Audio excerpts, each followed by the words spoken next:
Hey guys, it's time for another Tip Tuesday. This week's Tip Tuesday is going to be all about jacks and leveling. It can be really confusing. It can be a little bit overwhelming, to be honest with you.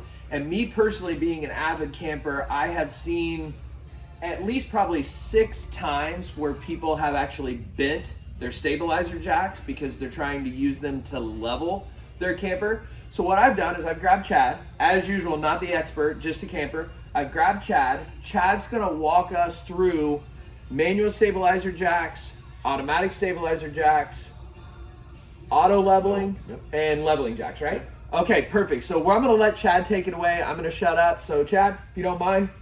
Absolutely. Hey, good morning. Thanks for joining us today. We'll start off right here in this little hideout 17-foot single axle travel trailer. Typically, these will come standard with manual jacks.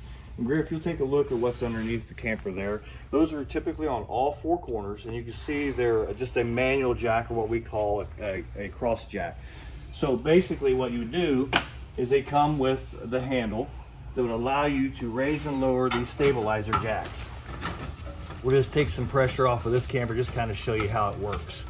Now, this is just designed to stabilize the camper. It is not intended to elevate it, lift it. Some folks tend to put too much pressure on these levelers, and that can cause some damage underneath the camper itself because of the weight of the camper.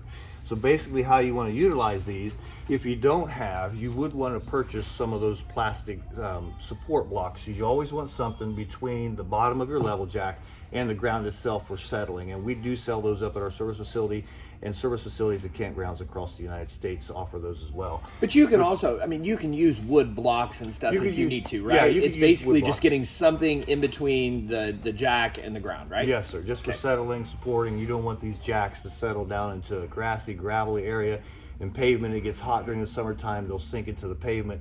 Concrete, they'll have a tendency to slide sometimes, just in movement of the camper. So it's good to have something between this and the element that you're stabilizing on. So the manual handle, basically what you want to do is you just want to crank this down, get to your surface, make sure it's just snug where it's tight.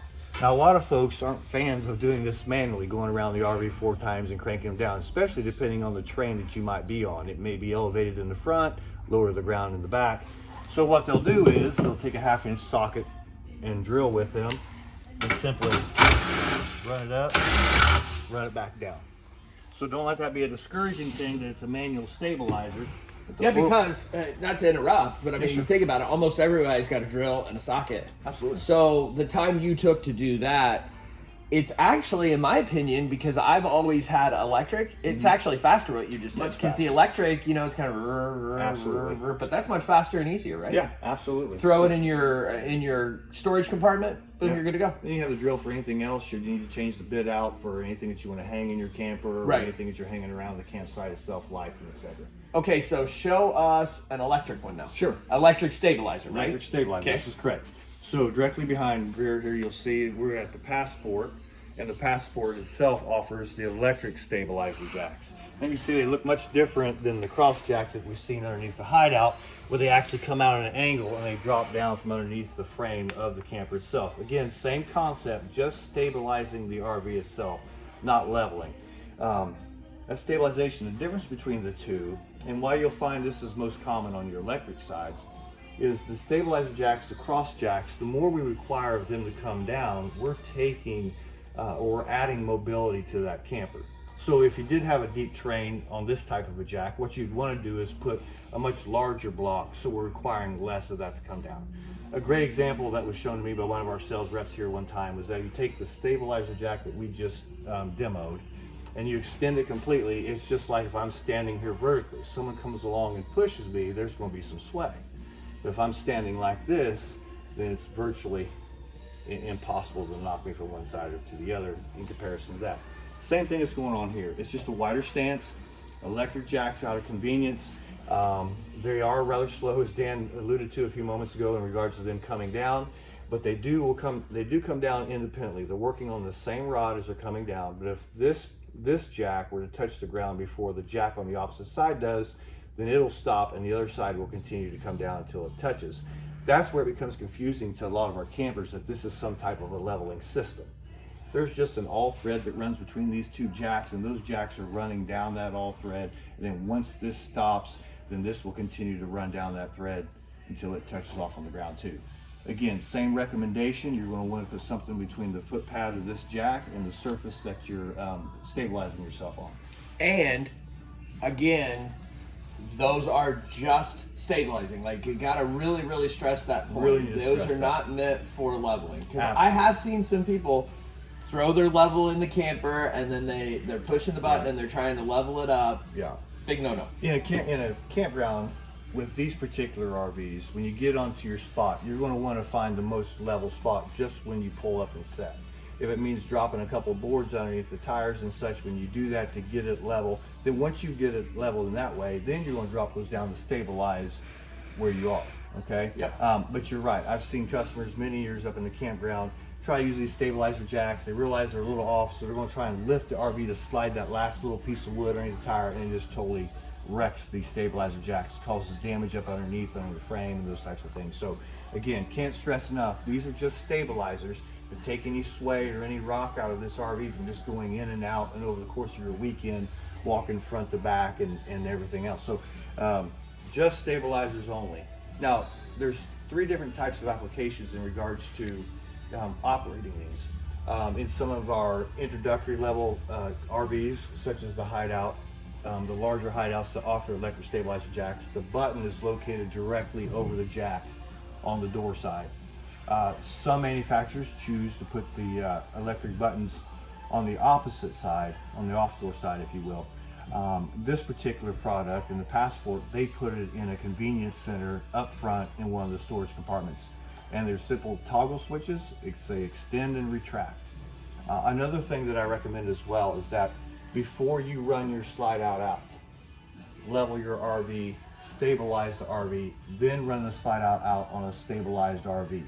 Typically, if we have that 37-foot, 34-inch on average slide out, and we run that out first before we set our stabilizer jacks, well, what happens? We've got weight on that opposite side. We've already kind of knocked that out of alignment. Yep. And a lot of folks will put extra stress on the opposite side jack to compensate for that.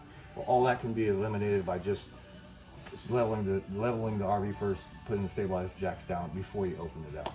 Just another little tip to think about. Nice. Yeah. Okay, so now show us a leveling jack. Okay.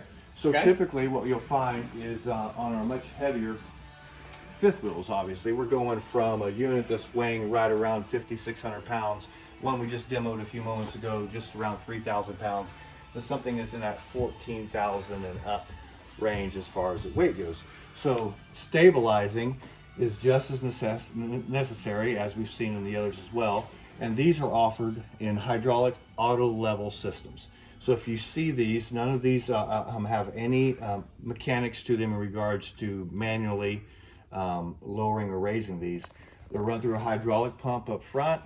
There's a simple button that you push, and these 6-point level up system, 3 on either side, 1 in front of the axles, 1 behind the axles, and of course the ones up front that lift the fifth wheel on and off of your vehicle, will then operate to a situation where the front jacks will stabilize themselves first, raise or lower to get you to that starting point of 0 degrees, and then the rest of these will come down and they'll settle the camper. Now sometimes these will have the ability to raise the right side over the left side because of the terrain that we're on. It has the strength to do that and the power to do that. We had a unit that was in the showroom a couple weeks ago that had the power jacks like this, the leveling system, and it actually lifted the tires up off of the ground just by a little bit, but it was a necessity to get it level to where it was setting. But here's what we don't want to do. We don't want to use these jacks for safety purposes to lift our RV to try to change out a tire or something like that. That is not what they are designed to do.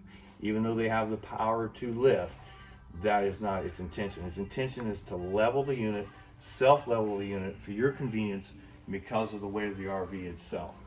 We still, even with these jacks here and with those big foot pads, we want to put something between the surface we're leveling on and the foot pad of the auto level jack itself. Okay, perfect. Knuckles, now we'll close it out. That was awesome. You killed it. Okay, guys, as I said, I always try to grab an expert. Chad, thank you so much. You're welcome. Thank you. Now, here's something else I want to throw in there, and I think you'll agree with me on this. All that can still seem overwhelming, and especially when you get a brand new camper, you've got buttons and knobs and switches and dials and everything else. No matter where you buy your camper from, they should provide you an orientation. I can always just speak to here. Right. Now, something we do, and I went through it when I bought my first camper here, is we have an orientation. So it is a complete walkthrough of the camper. They should explain to you in great detail the fact that those are either stabilizing jacks or they're leveling jacks and how they should operate. So I know here, my first time, I don't know if you remember, I wore a freaking GoPro on my head, a little dorky GoPro, and I recorded the whole thing so I could go back and watch it.